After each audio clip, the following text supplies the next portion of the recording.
Hey there, it's just Troy Yamaguchi for Plus Two, and today we have a little bit of a talk about post-rotation changes. I have this idea in my head of what I'm calling new SWU, which is that in the post-rotation metagame, more so than just cards being deleted or certain leaders no longer being around, I think the game is being played fundamentally differently, and the questions that are being asked and what defines a good deck are much different now than in the sets 1 through 6 metagame, and I think that's really interesting. So I want an opportunity to talk about this more abstract concept of new SWU and what we as players are being asked to do in a lawless time metagame. My main content has moved over to Eclipse TCG, but plus two, this channel here will be used primarily for content that goes a little bit beyond, I don't want to say beyond, but is more abstract than the basic question of like, what should I play next week? What deck lists are good? What cards are good? These kind of more loosey-goosey type ideas on what is happening in the game right now, what are we being asked to do, these kind of like abstract theoretical concepts are helpful for me. So I wanted a forum to put these ideas down and discuss them that was independent of kind of the more focused and to the point content of like, well, what's good, what should you play, what's good, what's bad, those sorts of things, which are on the main Eclipse TCG channel. So we're going to talk about like why I think the game has changed and enumerate the 5 most important changes that I'm seeing now, and try to make a more broad statement of like, why does this matter, and what does this tell us about how we should understand Star Wars Unlimited going forward. So in terms of like why we're here, there was like a really, really telling article. I think this was like midway between set 3 called Recalibrations. This article is like phenomenally interesting. It's infamous to me, at least, especially like in the context that it came out and like what I was thinking about the game back then and like how that's developed to like our current lawless time metagame. So if you haven't read this article, I would definitely give it a review. It's again phenomenally interesting to see where the developers' heads were at in terms of how they reacted to like sets 1 through 3, which were pretty fun metagames, kind of like some maybe overtuned or overlooked things here and there. But reviewing the developers' insights from them is phenomenally interesting. Also considering that I'm not like an insider or anything, I don't have like total knowledge, but I believe the designer of set 1 only designed set 1. That might be misinformation, but I think it's accurate. And he went off to go design a different game. So there was like a schism between, and it seems kind of clear to me that there was a schism between the design of set 1 and like 2, 3 were kind of their own thing. And then JTL is kind of just like totally off the wall in its own way. So seeing this article placed kind of in the middle of set 3 as like we were getting out of Sabine jail, but before like Django terrorism is like phenomenally interesting to me. So that's like where a lot of this talk is going to be based on. In terms of like where we are right now in JTL metagame, it's something like, or sorry, lawless time metagame. It's really interesting. The most played and like currently most winning deck is Boba Fett by any means necessary. This guy is like kind of like an in-joke amongst me and my friends, like sets 1 through 6. Just because like this was the leader that you pick when you want to make your opponent make all of the decisions and you just want to like play a bulk ship on curve and like do some burn damage and lose the game. Like that was our opinion of Boba Fett by any means necessary, sets 1 through 6. So we clown on this guy permanently. I have this like hilarious story of like during Worlds testing about a year ago, me and my friends were testing Boba Fett Data Vault against Talzin Red, and just like we put our head in our hands like at the end of this those games, just like, what are we doing? Like neither of these decks function. These decks are so awful. Just like, we need to not do this. And then we sleeved up Hantu Blue and like that went fine. But anyway, Boba Fett by any means, any methods necessary is like the most played, most winning leader, which is interesting. Because his cards are like, in a set 1 through 6 context, not very exciting. They're just like bulk ships. But that's like good now. Like Fire Spray was back in the day, you would like get clowned for playing this card. It would just get hit with like any removal, and then he would never have a ship to flip on, and he would lose the game every single time. But the format has like substantially changed. This guy's like a very competent deck now, especially the Lake Country version. I think the other versions are like kind of boo-boo, but the Lake Country version is like incredibly powerful. Like Fire Spray now is not just like this useless guy that you play on 4 and he gets removed and like doesn't contribute to the game. This guy's like broken now. This guy is like the ideal of like one of the more active things you can be playing on 4, just because the card activity at those resource levels has reduced so much. Like it's really phenomenal the glow up on Thet's Fire Spray now as compared to in the past. So we're in a very different format, and I think it's phenomenally interesting the different things that are being asked of players now. In addition to Boba Fett like being a good deck, which is shocking, some other things that are shocking to me are like obviously the supremacy of aggressive negotiations as like basically just the only pump left, and it's being played off aspect, like it's being played in a lot of decks. Like that's kind of neither here nor there. That's just a function of the card pool being depleted. But something like a Kylo Ren leader being like basically unplayable. Like this leader is like pretty bad. You have him in a home in like some like weird control deck with the yellow cards, but his old like Kylo Ren red strategy was like a great deck at Worlds and like a playable deck after the Force Throw band. And you would expect something like this to be like okay now. Like he's very powerful on flip, but this guy is just like totally unplayable now. And like his biggest issue obviously is the little bit of text that says if you control 7 or more resources, games are just like not making it to that resource level and are ending early as a result. Paradoxically, it's interesting to me that the emphasis has been taking off somewhat of 5-cost leaders. I think a little bit of that is just a symptom of the pilots being pretty good in this world where it's harder to remove ships, it's harder to interact with space in general. So the 6-cost pilots, which are really the only good ones, being good, maybe is skewing my perspective of these 6-cost leaders being powerful. But if you look here in tier 1, this is like a sneak peek of like what I think the tier list is going into Atlanta. I haven't posted this yet on Eclipse, but this is like where my head's at right now. If you look in tier 1, like all the good leaders cost 6, which is fascinating, right? OE1's like pretty up there as 5 as well, but like that's a deck that does not derive a lot of its power from its leader.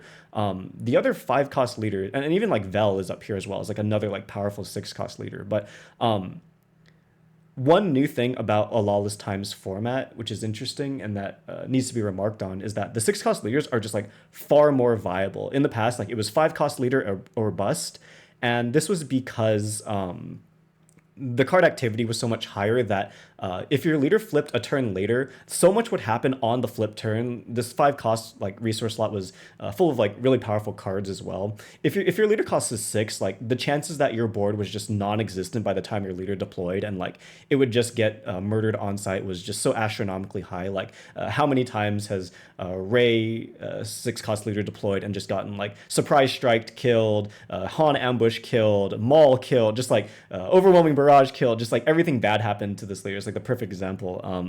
And that's like not something that happens anymore because there is this like a little bit more methodical like play, guys on curve type gameplay, which paradoxically has made 6-cost leaders stronger or at least more viable, even though games on average are ending at the 6 or 7 resource turn, which is pretty interesting as well. So this description of where we are, again, I think a lot of these are symptoms of like very intentional and targeted changes to the game as were detailed on this Recalibrations article. I picked out just 3 phrases that I thought were really telling and that kind of in combination amount to these changes that I'm discussing, and it's these ones here. The first one that's really interesting to me is the line, the stats on Battlefield Marine were not chosen arbitrarily, which is like a great phrase. Like it's maybe like, well, no duh, like you picked 3/3 for a reason, but like something in card games is like you need a baseline to know like what's good, like what is rate, right? And rate for the majority of sets 1 through 6, like maybe tapering off a little bit towards the end of set 6, but definitely if you think about like sets 1 through 3 when this article was written, Battlefield Marine was like the measuring stick by which everything was compared, right? If your card died to Battlefield Marine, it was bad. If it traded Battlefield Marine, you were pretty happy, right? So that's really telling. And one thing that's changed dramatically between sets 1 through 6 and set 7 is the stat distribution on 2 costs. The premier stat line now on 2 costs on the ground is 2/4. And one like downstream effect of this is that like, this is again going to sound kind of dumb, but like in sets 1 through 3, when everything was like a 3-3 or a 3-2 or a 2-3, units were just dying every single turn. And there's like another in joke in my friends and me is like all of these strategies that are contingent on having more than one unit on your board, sets 1 through 6, were just like totally not viable. Like I see Sly Moore printed, and I'm like this leader just is, the environment is so hostile. Like I never have more than one unit on my board at any time because like units are just dying off cooldown. They're getting ambushed by everything. Like Forlom comes in on 4 resources and just destroys my unit, and next turn it's like blue leader on 5. It's just every single turn like my board's getting blown up. So I have this idea of old SWU being this like board apocalypse environment where you can just never stick a unit. Your board is like never more than 1 or 2 units wide. If I'm up 1 unit, I feel like I'm winning. If I'm up 2 units, like I feel like the game is like basically unlosable if I'm playing anything competent and like I'm going back and forth with my opponent whatsoever. So that's a big change of that. From sets 1 through 6 to a lawless time. I think a lot of it is to do with the stat distribution of units, right? I talked about the 3-3 like stat line versus the 2-4 stat line. Obviously, if you're a 2-4, you can't like just punch your opponent's 2-4 and then get it off the board. Like you have to do a little bit more. Units stick around, but more so than that is there are fewer on play value guys. Like there's no Forlom on 4 cost. There's fewer blue leader type cards, although blue leader themselves is still around. There's not like ECL Poe on 5. So cards in general in a lawless time have far less card activity and far less immediate impact on the board, which means that they're not just like immediately throwing their stats at their opponent's board and like creating this like bomb out strategy where again you're like almost never more than 1 or 2 units wide. Like Coordinate in set 3 was like dead in the water. A leader like Sly Moore in the lawless time was just dead in the water because you just like your board never got that wide. It was getting blown up. It was getting barraged for everything, or like a Vader ambusher was coming for you, or just everything was happening to your board. Whereas in a lawless time, these kind of more immediate units are not as popular, or even the options just aren't there quite as often. So what ends up happening is you farm up this board of like 2 or even 3 wide of just like errant units that have stuck around because your opponent kind of can't do anything to them. So you end up just kind of like, well, I guess I'll hit face. And that's kind of like the new environment of new SWU as a major thing. And part of this as well is that the way that you lose games in SWU has fundamentally changed because boards get so much gummier, because units are so much harder to remove. I talked about like being up 1 guy, I feel favored. Being up 2 guys, like I feel like the game has become unlosable. Old SWU was very much just like do anything to put your opponent in a hole, like take a good trade over a unit, or your opponent miss sequences and then you get to punish them with like a very powerful on play guy. Either like I don't know, they put a saber on their Gungi and you waylay it back to their hand, and like now they've lost because they just skipped 2 turns and you have a unit left over on your board from the 2 resource turn. Or Cantina Bouncer was like a similar card. Cunning was a blowout. Old SWU had like all of these like really immediate, just like respond, blow up your opponent's board, hotshot blaster from row, take off their unit, just all these really good answers and immediate answers to units.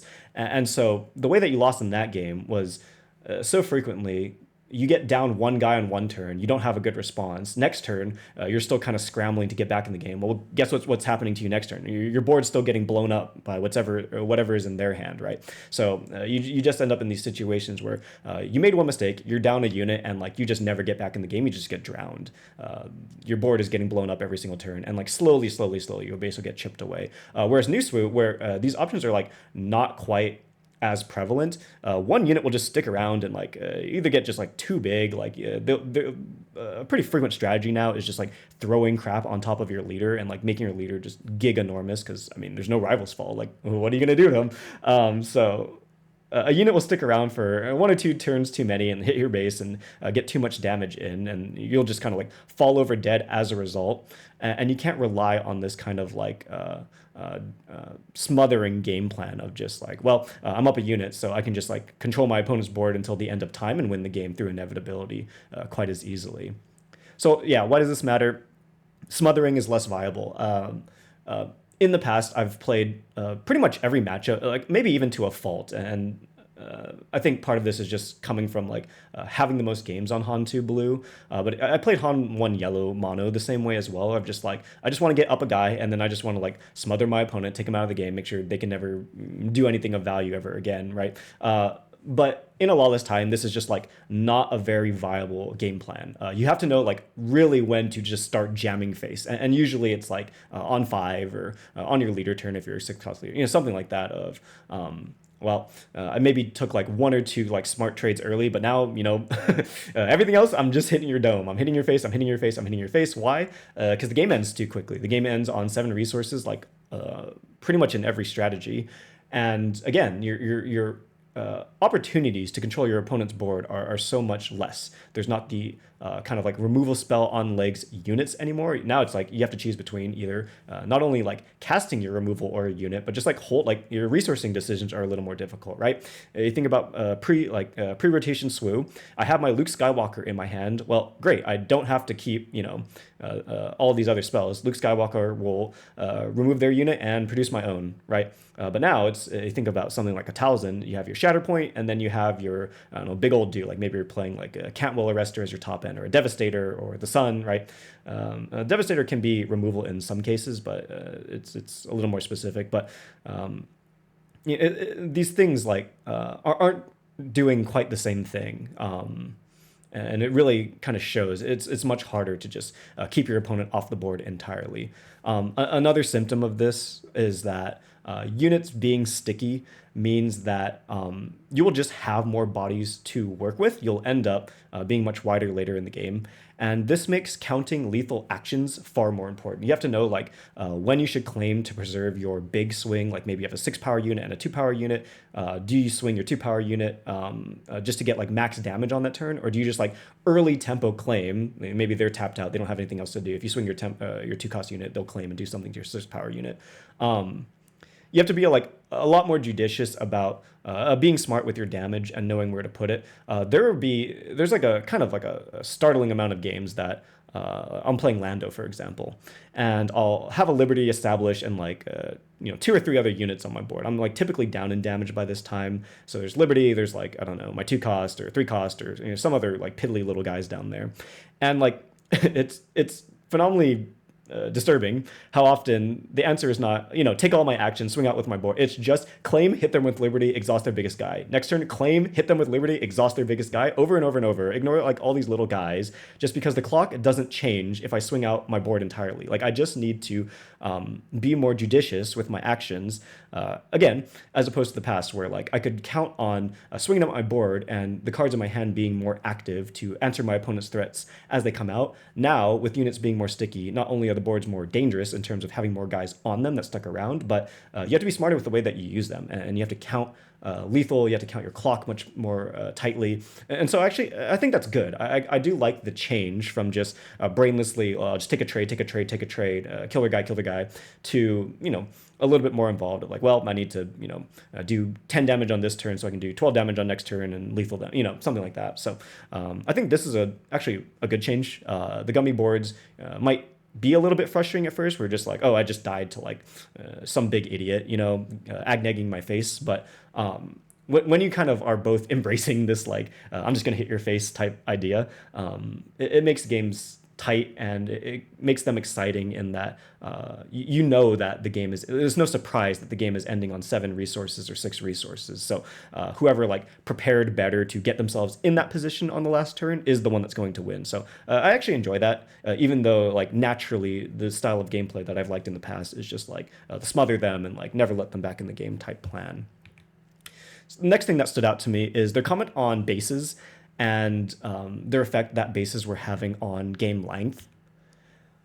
Game length, in particular, in Old SWU, was mostly swung by the existence of blue-green villain, and to a lesser extent towards the end of last format Yoda, of these decks that were viable that could go the distance, and we're really just trying to drag you into these like 10, 11 resource slobber knockers. Hantu Blue was like this as well, even though the game tended to end around when Luke Skywalker hit the board. But Hantu Blue was absolutely a deck that could just like drag you to the bottom of the ocean and just slog you out for like 12 resources, 14 resources, and would often like elect to do so because its board control tools were so good, its inevitability in Luke Skywalker was so good that it was like frequently in that deck just not correct in any mid-range fight to start hitting face. It was just like, well, I'm up a guy. So like the mirror match, for example, like you would just, I think, almost never start hitting their face. Just like, well, I've smothered them out of units. Like I'm just going to keep doing it, keep hitting their face. And games would last, drag on until 12 and 14 resources, which is like its own joy. I like a long game. I like a game where I felt like, well, I'm up a pawn, now I'm up a rook, now I'm up a knight,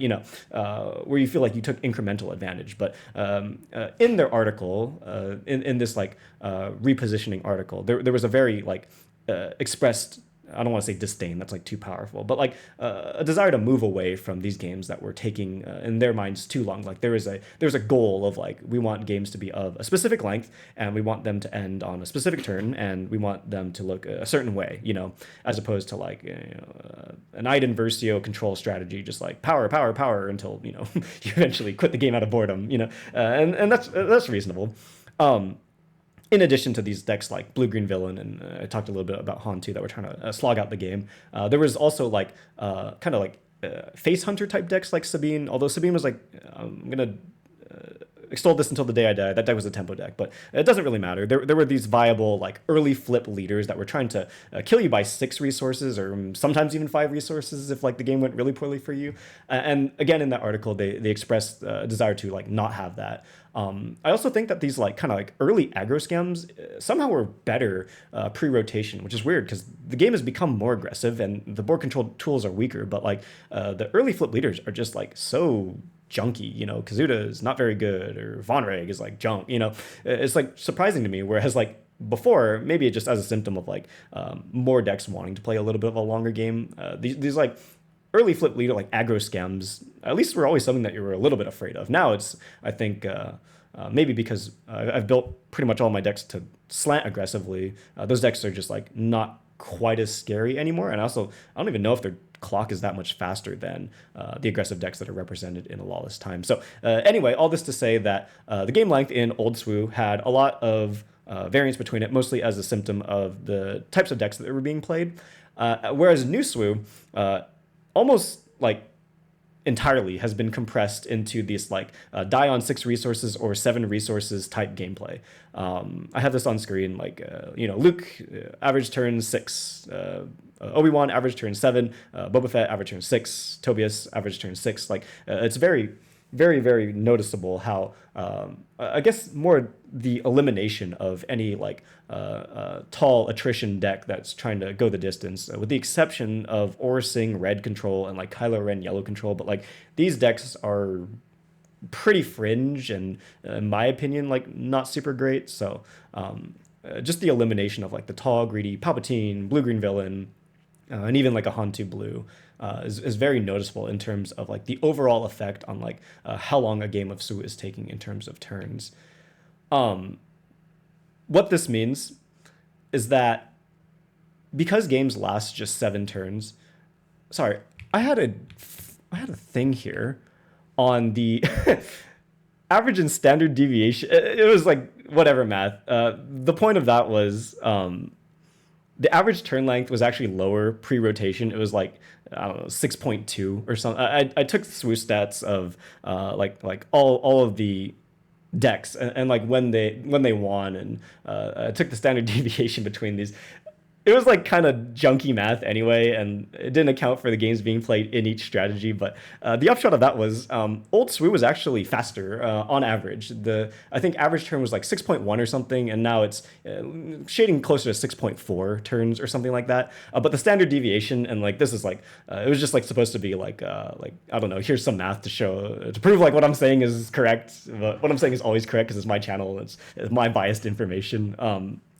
The standard deviation between games was lower. It's something like 1.1 turns of standard deviation now, as opposed to like 1.5 turns in the past. And again, all of this math is just to say it's a consequence of like the number or the variety between archetypes is diminished, and there's not this like greedy strategy being represented anymore. Sorry, I noticed that the title of this was game length, average, and standard deviation, and I didn't put the standard deviation anyway. It didn't matter. It is kind of just junky stats anyway. What does matter is that in a lawless time, you have 7 real turns to actually get to play Star Wars Unlimited. In most games, like if you make it to 8, you're like, damn, we're having like a real back and forth here. Like you get to play Yoda, you're like stoked. You have 7 turns, and what this means is that your deck has to be, or maybe even like gets to be more focused to operate within those 7 turns. Like you're not like worrying about this kind of like slog out like inevitability game plan of like, well, if I get pushed to this like long game, like I don't know, I have to make sure I have an answer to the reinforcement walker or whatever. You can just like think of turns 1 through 7, and if you can tune your deck to just deal lethal damage to your opponent's base between turns 1 through 7, like the odds that you get drawn into a game any longer than that ends up mattering are very, very low at the moment. What this ends up meaning is that your game plans and your decisions end up compressing, right? I talked about how old SWU was like this. So I was like, well, it doesn't really matter what turn it is. I'm going to do the same things of take a good trade over your unit, remove whatever you play with the thing I play, and put you in a hole, and you're never getting out, and you're just in jail forever, right? But now, as a symptom of, again, the gummier board states and games only lasting 7 turns total, is that every deck is trying to operate like on a similar axis, right? Of, I have to end the game in 7 turns. What's the best way to do this? And your decision points around this are more specific as well. What this reminds me of a little bit is I play some other card games. It reminds me of like Riftbound or Pokemon, which have like these very specific like the way that life works in those games is really interesting. You have 6 points in Pokemon, or you have 8 points in Riftbound, and it doesn't matter how much damage your card does. It can only take a maximum of 1 point in Riftbound, or 3 points at the moment in Pokemon, but that's pretty abnormal. Usually your card can either take 1 or 2 points of damage. But basically, those games have like more, gosh, I'm blanking on the word for this, but the increments of their life are lower. You only have in Riftbound 8 life points, and you only have in Pokemon 6 prizes. And in Star Wars Unlimited, like it looks like you have 30 HP, and you have 30 HP, but really what the game is asking you for is like 7 turns of tight play where you deprived your opponent of the ability to end the game on the 7 resource turn, and you meanwhile are in the best position to deal lethal damage to them. So I think of it less as, well, I have to deal 30 damage to my opponent's base, or well, now it's more like 34 or 33 or 35, but I think of it less that way and more of like, well, I have 6 or 7 turns to like fight to get into a position to put my opponent in lethal range. And that's how I understand the game at the moment. And I think that's like also like phenomenally interesting. I like that much more than just like I'm just going to run the board removal algorithm. I think it makes for a more technical game. I think it makes for a more specific game at the cost, however, of the deck diversity going down and the representation of deck archetypes going far down. I liked blue-green villain. Well, maybe that's an exaggeration. I thought it was a good deck to exist. I thought the cards were powerful and fun to play. I loved Mono Han, and that was a deck that could, drown your opponent in card advantage and like, getting a board advantage. And I liked Han 2 Blue. All these decks that played in this like smothering style were fun to me. But this new kind of more tight and like you have 7 turns go type SWU is like its own interesting challenge. And I think that was something that was really, really tough to adjust to, going from old SWU to new SWU. I think this is, if you take nothing else away, maybe the most important change that's come up recently, and is like from a gameplay perspective, one of the more interesting ones, just because it reminds me of a fundamentally different game than old SWU, and it reminds me more of like Riftbound and Pokemon, and the way that those games are set up and won, and are very, very puzzly because the increments of damage are so low. You need to very specifically put your opponent in lethal range and then very specifically finish them off. It's phenomenally interesting the way that those games work, and how SWU is kind of like, I don't know if they took inspiration for this, I highly doubt it, but it is like coming to some of the same conclusions in that way. Okay, I talked about game length. Their comment on bases and HP is really fascinating, and how they specifically pointed out that the 30 HP bases were taking a little bit longer on average. Paradoxically, new SWU has been dominated by these like Chungus big HP bases, but the games are ending sooner, generally sooner. The reason for this is, and as far as I'm seeing it, the old SWU bases, if you think of like what was a good base, it was like Energy Conversion Lab was broken, and then like over time, Tarkin Town was like better than Energy Conversion Lab. And again, I think this is a symptom of like just needing to do anything to get tempo, needing to have as much card activity as possible in the first 5 turns of old SWU, just to end up a guy, so that for the rest of the game you can just push that advantage forever, push that tempo and board advantage, and eventually kill them. Whether it's Sabine trying to kill you on 6 or Han 2 ECL, well, they were also trying to kill you on 6, and actually most of these decks that played a 25 HP base, surprise, surprise, were trying to kill you on 6 or something like that. But in general, just like the emphasis of tempo of old SWU was bar none the most important question, and the bases reflect that. There were these ridiculous blowouts for -5 HP, and I think Energy Conversion Lab is cool, and like I'm the happiest guy on the planet that Tarkin Town is like no longer playable. That base like never contributed to anything interesting or good to the game. It just either contributed to like some stupid scam on turn 1, or just some annoying, like if you hit my unit with your unit, like your unit's blowing up for no reason. Like, oh my god, I'm just I'll never show me this card again. I'd be so happy. Interestingly though, post-rotation in this kind of like Chungus hit base world that we live in, where it's harder to get a tempo advantage because your tools to do so are so much worse, base HP has become like just so phenomenally important, because I talked about how decks are trying to set up checkmate. They're trying to be very judicious with the number of actions they need to take in terms of killing you with lethal. Decks are tuned to do a specific amount of damage. What happens when I just put 4 more HP on my base? What if I just instead of needing 1 Agneg to die, I need 2? It's base HP is just so much more important now, and I kind of wonder if Lab or Tarkin Town were available now, if there would even be like very good. You still have something like the Virgin's Temple Obi-Wan. I mean, that deck is junk, but the 28 HP Obi-Wan is like fine. So the importance of HP in this format cannot be overstated. It's related to everything. It's because units stick around too long. It's because games only last 7 turns. I just think it's interesting that previously they had called out the 30 HP bases as the problem. They're trying to push still these kind of like lower HP bases, but I think the splash bases, at least right now in this current format, are a little bit, I don't want to call them a failed experiment, but they're just like, because of what's good at the moment, just not viable. 30 HP on the aggressive decks is just so much more important, because you're just counting. You just need to count, and the chances that whatever you're splashing for -3 HP is going to be worth the 3 HP, even if you draw it, is pretty low. It doesn't matter if you played Hona on 4 or Kanan Jarrus on 4 and blew them out. If you just get Agnegged, 4 turn laters and die because, you couldn't lethal them and they could lethal you. So anyway, all this to say, the emergence of Lake Country as a good base is like hilarious for sure, and very noticeable as compared to previous SWU.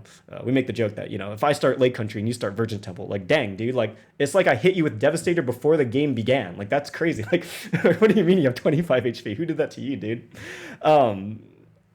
This slide is just expressing what I've talked about of like what bases are good are a symptom of like what the landscape is asking you for. Kind of like old Board Apocalypse SWU was, you made 1 mistake and now you never get to have a unit again. And like new kind of like grazing SWU is just, well, the one guy got too big and killed me, so it's harder to get a tempo advantage. I just need more HP on my base so that I can just tank them and kind of like stat check them before they can stat check me. Why does this matter? I keep saying that like it's harder to get a tempo advantage is because units are just not quite as active. There's not as many good ambushers. Before, like, everything in their mama was an ambusher. So you can't interact with your opponent's board as well using your units. Removal spells are also just like junk. In addition to just not developing units to hit them with, like the removal spells are just like not very good. They're expensive. Like 4 costs a lot to pay for something that trades always down. And I'll probably talk about this more in the future. I have a lot to say about the removal in SWU, even in previous format, but especially now that you're relying on 4 cost removal a lot more. You have to be a lot more, again, judicious with what you're removing, how you're removing it, when you're removing things, what makes a removal spell good or bad. Moral Authority is like a phenomenally interesting removal card to me because that card sucks, but Legal Authority was really good. So I have a lot of thoughts on removal. But anyway, the low activity in a lawless time means that, I don't know, the game just marches inevitably towards checkmate on 7 or 6 resources, sometimes 8, of, well, I have 2 action lethal, but you have 1 action lethal, GG, What this means is that decks are now designed to set up this checkmate. I talked about being more kind of intelligent with the way that you swing, or kind of like more aware of your clock, right? But like decks are designed to do this now. It's no surprise that like people are trying to play late country out the wazoo. Like, oh my god, like I've run into there are multiple humans doing this, by the way, multiple Saw Gerrera late country decks online. Like, that's ridiculous. This guy said, I have 2 colors, that's all I need. I have 4 more HP on my base. Like, who cares? I have 2 more colors. Like, that's crazy, But again, it's a symptom of what a lawless time is asking you for. It's a symptom of the format. So it's very interesting to me that the bases that have ended up being good are just these like Chungus bases with no effects on it because the number's too high. Phenomenally interesting. Like, I wouldn't even be super surprised if Colossus made an appearance, although that base is like actively terrible. Like, I'd rather just throw away a color and not have to throw away a card. I don't know. Doesn't matter. But anyway, the bases are interesting to me, and they were called out specifically in that article, so I think it bears mentioning. Kind of the biggest and most interesting, I don't want to call it a sin, but it's, in my personal opinion, it's a sin, is this like concerted effort to pigeonhole decks, maybe not pigeonhole is the right term, but to encourage, we'll use encourage, this idea. They call it converging at the center, and what this means is like, we're going to boil your decks down to, I guess especially this like Ender 6 and 7 turn type gameplay. This is like maybe a little bit of a aside or whatever, but I don't like love a lot of this like comes from like Magic, of like Magic the Gathering, especially like the commander space of like, well, I do this on 1, and I play my ramp on 2, I play my commander on 3, and then on 5 I'm playing a unit that does something, and on 6 I'm casting a board wipe. It's like this kind of like I want to call it over designed, but like this like very specific like top down like designer fed way of playing a game, of like what a game should be, whatever like that. Like obviously if you're designing a game, you should have an idea of like how long a game is going to take and like what you want to occur in those turns. But in terms of like try to boil down your competitive experience to just like converging at the center, or just like well, we don't like that aggro and control exists, so we're just gonna like lop them off of both ends. I don't like love that philosophy in general, but as I've like praised throughout this video, I do think that it's come to kind of like an interesting game that's being played in some ways at the expense of others. What I mean by this generally, and this converging at the center idea of like, well, we didn't like that Sabine existed, and we really didn't like that Vader blue, like control super laser blast, like cast power of the dark side for 17 turns existed. The results of like this developer philosophy is that I think the way that decks express their differences in post-rotation SWU are a little bit different. Obviously, in the prior landscape, there was a question being asked, right? I gave this idea of like board apocalypse, or just like do anything to end up a guy. And most decks in Star Wars Unlimited pre-rotation were just different flavors of doing the same things. You just have different flavors of immediate impact, like value guys. Again, I keep saying like ambushers or on play. It doesn't really matter if your card is Forlom, if your card is Luke Skywalker, if your card is Darth Vader commanding the First Legion. Like they were all essentially doing the same thing of like, well, I just have to play someone that makes immediate impact on the board and hits your guy with my guy. That is what old SWU was. Just do anything to end up up a guy and have more immediate value than your opponent. That's how you win. So the way that decks expressed their differences in that game were beholden to that type of thinking, right? So blue-green villain had something like Barrage or Devastator or Avenger of like these big units or big bombs that would essentially do what I just said of like, I'm going to remove your guy and play my guy. And the way that they got there was, ramp out, use their leader as some sort of stabilization, play Kira, blow up their board, stabilize, get up, an advantage that way. Whereas, Sabine was doing something similar by just putting Poe Dameron over your guy and just swinging him to face. That was lovely every single time it happened. But that's how deck differences were expressed back then, and it was all just like understood as this deck is having the best push, at this resource curve, and if it hits that while you're stumbling, then it's going to win, or if you stumble and it gets to its resource curve, then they're going to win, but it was all beholden to this idea of just like, immediate value and board apocalypse, right? So if we have this new kind of conception of SWU of like, that's not how we play it anymore because our tools to do so are so much weaker, we have this we're going to like yoke up our dude type gameplay, then the way that decks are expressing their differences now are confined to that of like, if you look at like what decks have come to in post-rotation SWU, it's just like, I'm going to yoke up my guy and I'm going to hit your face with my dude. Obi-Wan's playing all these equips. Like, where are these going? I'm sticking them on my leader. What are you going to do about it? Just like different ways to build the biggest like doofus you can find, and different colors and different strategies of doing this, or different answers to your opponents doing the same thing, of like, you're gonna put up your guy, you're gonna make your guy enormous. Well, what if I tap him down and make sure he can't hit my base? Like, isn't that pretty cool? Or if you're gonna invest all of this stuff in your board, what if I just flip Boba Fett onto my guy and topple it and just wipe all your progress, right? So in so doing, as I topple your whole board, I make my own enormous Chungus. I blow up your big old guy, and I make my like 8/7 leader. Like, isn't that super cool?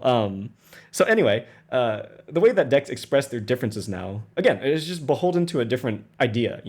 It's not just what's the color with the most immediate value. It's just like, what's the color with the biggest Chungus? Yes.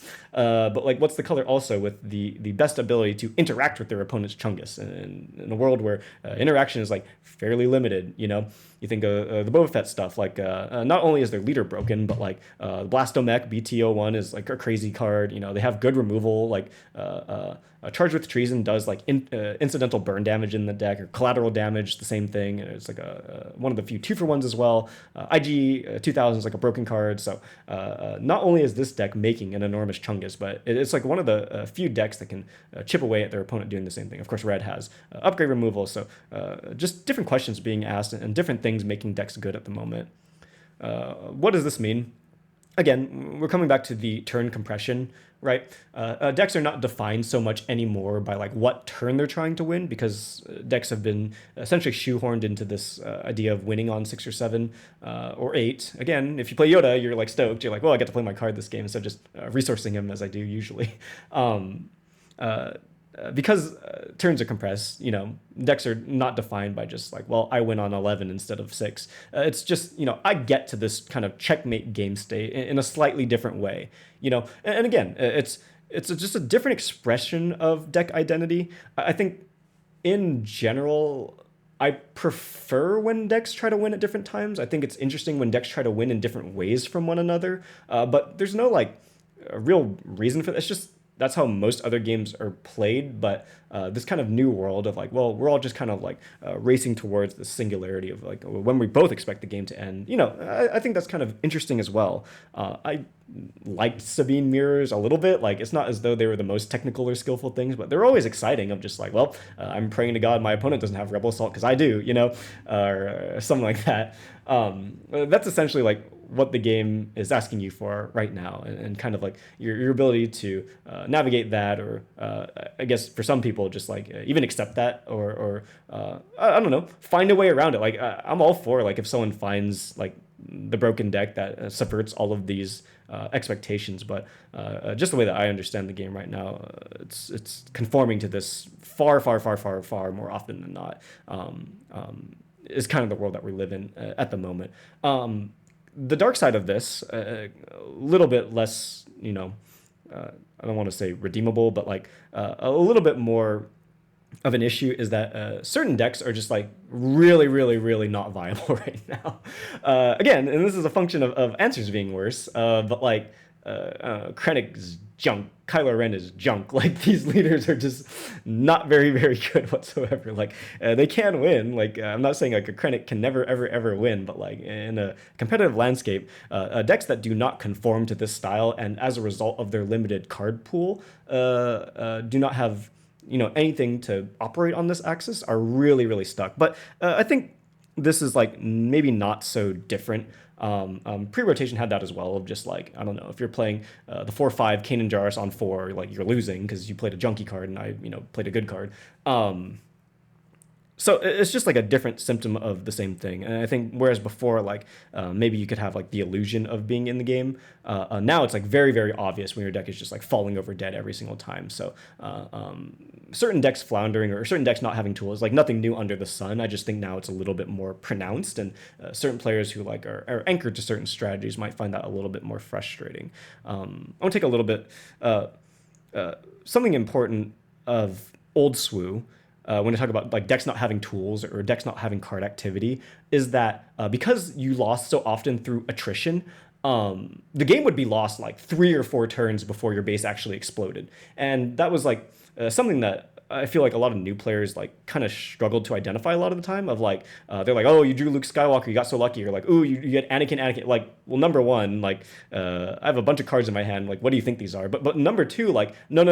Like, the card that I played could have been anything, the fact that you let me trade over your dude on 3 resources or 4 resources, or I don't know, you botched your flip turn or something, or like I stuck a Chariot and like, you had to trade 2 guys into him. Like, no, that's the reason you lost. Like, let's ignore Luke Skywalker, although he's broken, but like, that's like far more often what ended up happening. So certain decks floundering or certain decks not having tool, again, just like nothing new under the sun, but now it's just like more apparent. Whereas before you can just be like, well, my opponent drew crate, like what am I supposed to do? But like, no, like I could have had like blank cards in my hand. Like I'm up 3 dudes on you. Like you can never win. This is kind of like how old SWU used to go, and would disguise a little bit the insufficiencies of certain colors or certain strategies to like actually be able to compete in this like board apocalypse type game plan.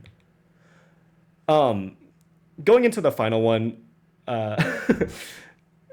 this like phrase of throughout like going into year 2, we recalibrated our goals and expectations for the game, pushed the game away from the extremes and towards the mid-range. I think it's just like so endemic of like a lawless time. And I mean, I think that's good. I think if the people making your game have a vision for the game, and it's shaking out to be like pretty interesting now and different than it was before. I would like to see like kind of like the full vision of this. Like once you have an expanded card pool in which everything's able to compete, I do want to see like what this ends up turning into, because I like the game that they made at the end of sets 1 through 6. So I want to see what kind of like Star Wars 2.0 will end up being. And I think it's cool that you have 2 different, very, very, very, very different types of gameplay being featured in one system. I think that's phenomenally interesting.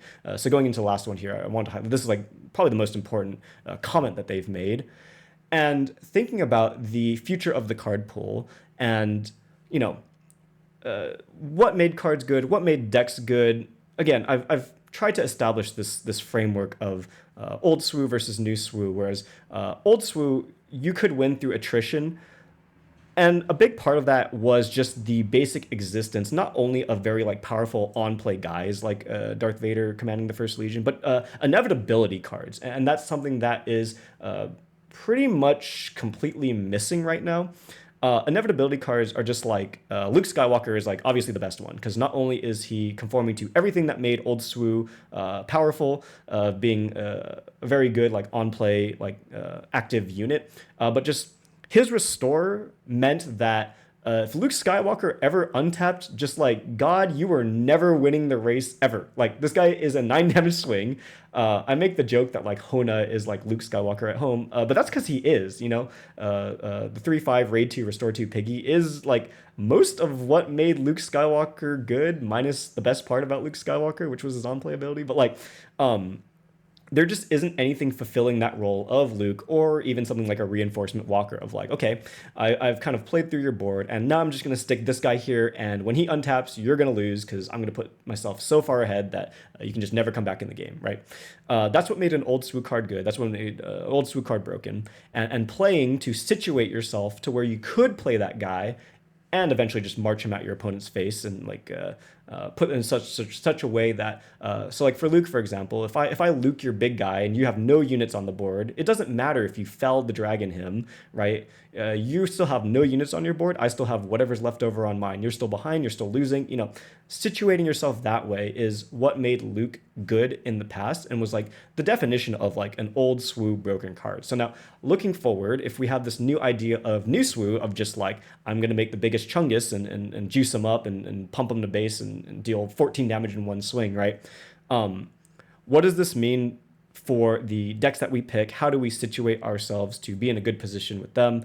A lot of the removal of cards like Luke Skywalker just mean that, again, you just can't ignore your opponent's board. There's not a single unit in this game, pretty much besides Liberty, that you can stick and just feel like, well, I'm just going to march this to my opponent's base and like they're going to be helpless to stop it. But even Liberty is just like, this guy's like not Luke Skywalker. It doesn't remove their card, right? So if you tap out for Liberty or exhaust their guy, they have no more actions. They claim, they get to still hit you with that same card, you know, which sounds dumb, but like that didn't happen when Luke was around, you know? So it's just a different type of world that we live in terms of like what makes a good card. And something very important right now about games being designed to end on 7 or 6 is that the high cost units are just not good. Like the only reason that the things that seem to resemble Luke and Reinforcement Walker, which to me are Liberty, Bo-Katan, and even Lawbringer is like kind of similar, but not really that guy.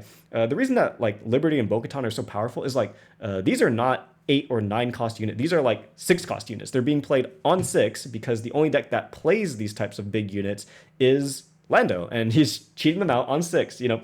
So these other cards, you think of Lawbringer as well, like the big capital ships, like they're only really good in Piet, you know, and he's playing them a turn or two early because the game's ending, you know. So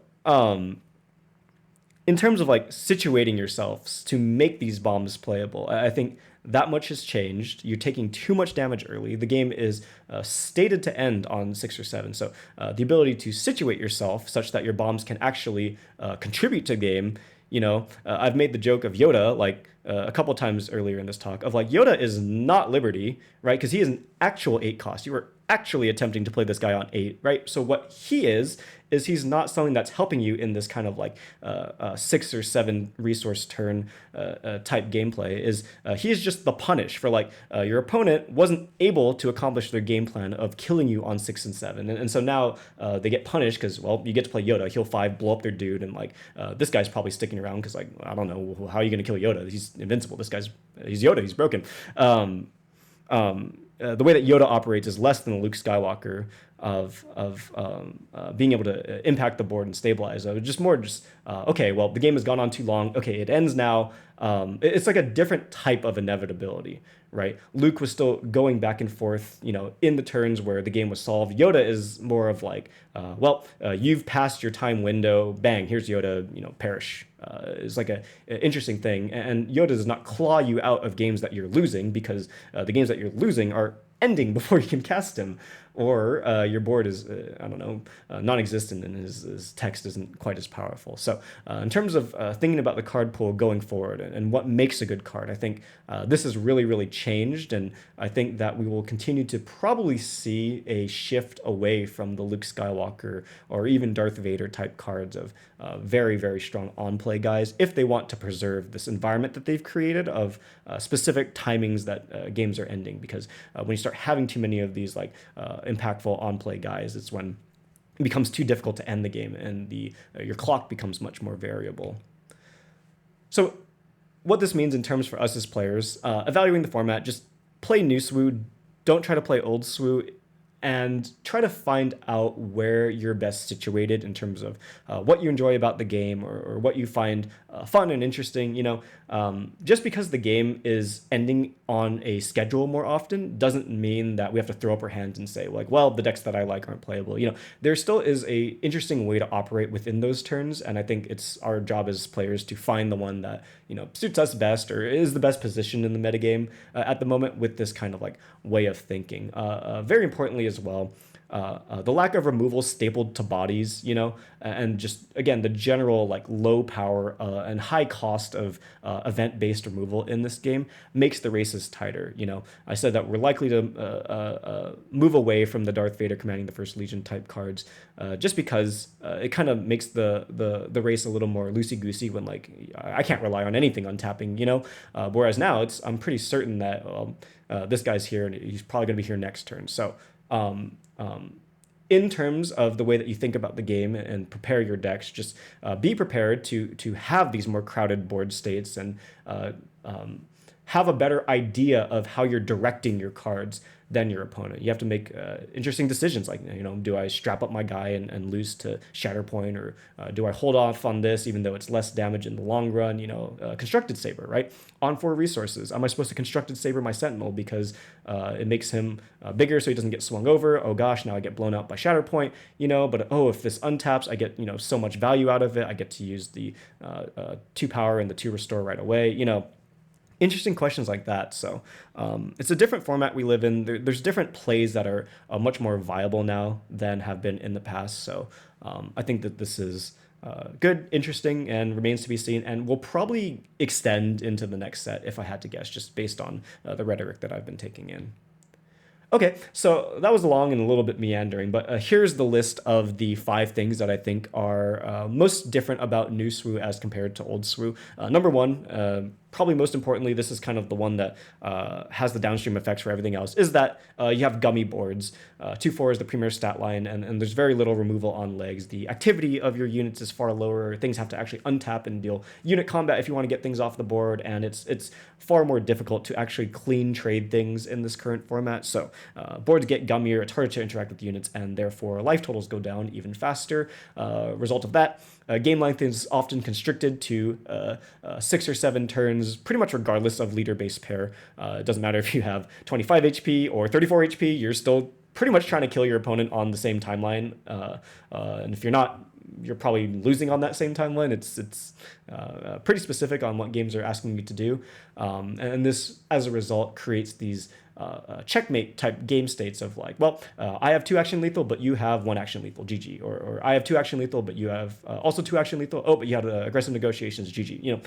So finding out how to maneuver yourself, and it is, you can still maneuver in this space. We don't just throw up our hands and say like, well, everything's just a Sabine, like aggressive negotiations check. It's not. You have the responsibility as the player to find a way to position yourself more often than not in a winning position to be on the upside of that exchange. So games are ending on 6 or 7 turns, and makes it more specific what our decks are trying to accomplish, instead of, I'm just going to put like value stuff in my deck and kind of slog my opponent out for 14 resources of turns. A symptom of course, the checkmate type gameplay is that base HP is phenomenally important. I will do unspeakable things to my deck to make sure that you need 2 aggressive negotiations to kill me and I need 1. Heinous gameplay of just late country, like, what do you mean? What do you mean, Saw Gerrera Lake Country, man? You got 2 colors. Did anyone tell this guy he has 2 colors? So yeah, just like another downstream effect of the checkmate type gameplay. Archetypal demand changes of it's harder to end up plus a guy, so more damage ends up going to your base, and again, you just have to put yourself in a position to have lethal on your opponent at a more specific time frame than they do. And then finally, because the landscape has shifted to just being up a guy to now just having lethal and fewer actions in them, is the card pool demands have changed. So the cards that are considered good have changed, the strategies that are considered good have changed. So there's a lot to adapt to in terms of what the metagame is right now going into Atlanta, that if you had told me, a month ago or 2 months ago, I would have laughed at you like, what do you mean Boba Fett's by any methods necessary is like one of the best decks? It's preposterous. It's preposterous. It's silly. You're a fool. It's a different world we live in. It's a wild world we live live in. So anyway, that's the end of it. Be sure to subscribe for more of the most, I don't know, outlandish metaphors for card games or abstract dirtlings on the nature of life or whatever it is. Again, I'm going to be using +2 for these theory discussions and the things that get at what is operating at the game beyond just, this card's good, this card's bad type analysis. It'll be a little, I don't know, it's not going to be scripted quite as often. I think this is a good forum for me to practice expressing my thoughts in a kind of like off-the-cuff way. But for the more kind of like need to know type content, that'll be available as always on Eclipse TCG. So thank you all for tuning in, and I'll catch you on the next.